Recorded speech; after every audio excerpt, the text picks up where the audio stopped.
With certain screen resolutions, there could be appearance issues in the EMTP dialog boxes. To avoid them, a small manipulation must be made by users. This setting has to be adjusted just once per installation. Before changing any settings in EMTP, you must know your screen resolution. In Windows 10, simply right-click on the desktop and go to Display Settings.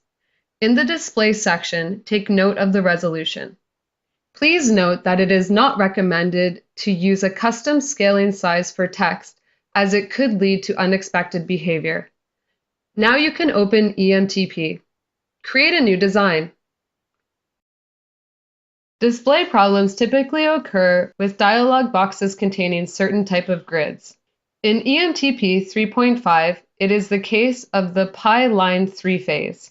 Drag and drop this component and double-click on it to open its dialog box. If the resolution is not well adjusted, as it is the case here, it is very difficult and almost impossible to read the content. The only way is to zoom in manually by pressing the Control button and scrolling the mouse. To adjust the resolution, go in the View tab and click on Adjust Resolution for Device Web Pages. Enlarge the windows if it's too small.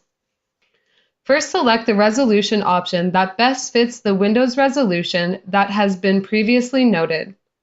With the computer we are currently using, it was 2560 by 1440, therefore we are selecting the resolution level 1. Then adjust the display scale so that the text appears at a convenient size. You can adjust this setting anytime you open a device dialog box. Go back and open the Pi line device mask.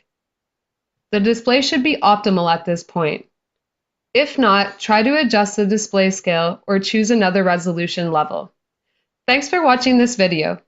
If you need more information or if you want to get informed when new content is released, please subscribe to our LinkedIn community and to our newsletter.